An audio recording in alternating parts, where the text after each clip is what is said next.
আজকের এই খবরটি হৃদয় বিদারক। উত্তরার মাইলস্টোন স্কুল অ্যান্ড কলেজের কাছে বাংলাদেশ বিমানবাহিনীর একটি প্রশিক্ষণ বিমান বিধ্বস্ত হওয়ার ঘটনায় নিহত হয়েছেন বহু মানুষ।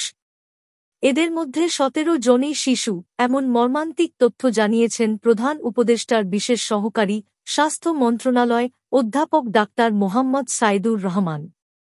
ঢাকার জাতীয় বার্ন ও প্লাস্টিক সার্জারি ইনস্টিটিউটে সোমবার রাত ৮:৩০টার দিকে এক ব্রিফিংয়ে তিনি বলেন, নিহত ১৭ শিশুর মধ্যে ৭ জনের মরদেহ এখনও শনাক্ত করা যায়নি।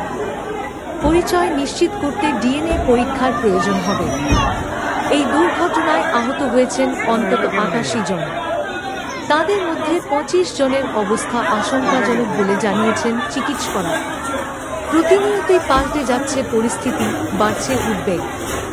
হাসপাতাল ও স্বজনদের আহাজারিতে ভারী হয়ে উঠেছে হাসপাতালের পরিবেশ। দেশ জুড়ে নেমে এসেছে শোকের ছায়া। এই দুর্ঘটনা কেবল উত্তরার নয়, গোটা দেশের হৃদয়ে রক্তক্ষরণ। আমাদের অনুরোধ, বুঝবে কান দেবেন না।